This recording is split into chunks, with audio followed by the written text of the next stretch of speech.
بسم الله الرحمن الرحيم.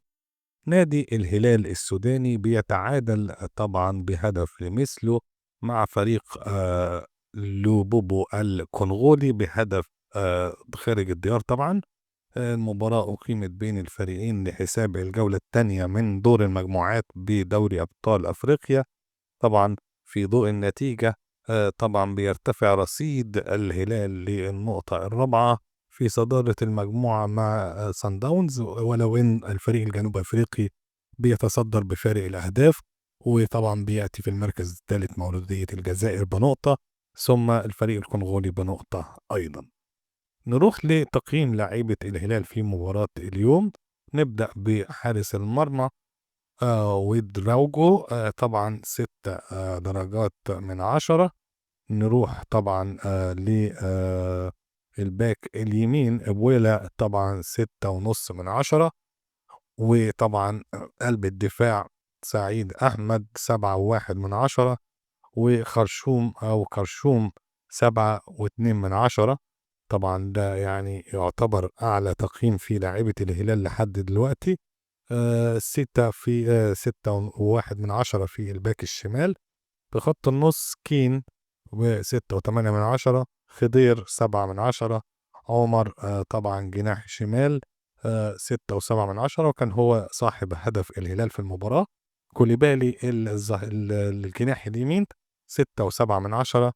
ادي تونجي طبعا راس الحربة هو ورحمن. ادي تونجي 6.8 من 10، ورحمن 6.1 من 10. نروح للبدلاء.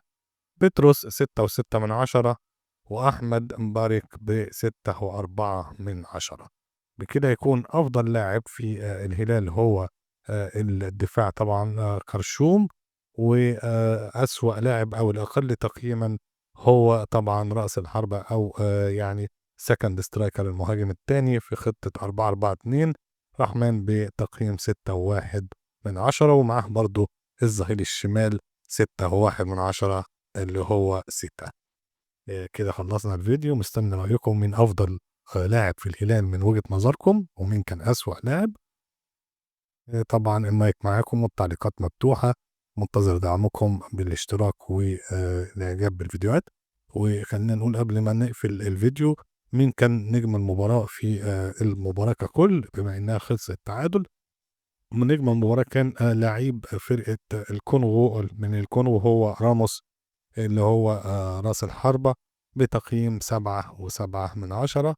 مع العلم ان طبعا في لعيبة تاني، في مثلا نيتشي في خط النص، ده اقرب واحد بالنسبة له وجاب 7.2 من 10 هو والباك المدافع نيكاديو ب7.2 من 10. مع العلم ان طبعا الفريق الكونغولي كان بيلعب بخطة 3-1-4-2 ضد الهلال.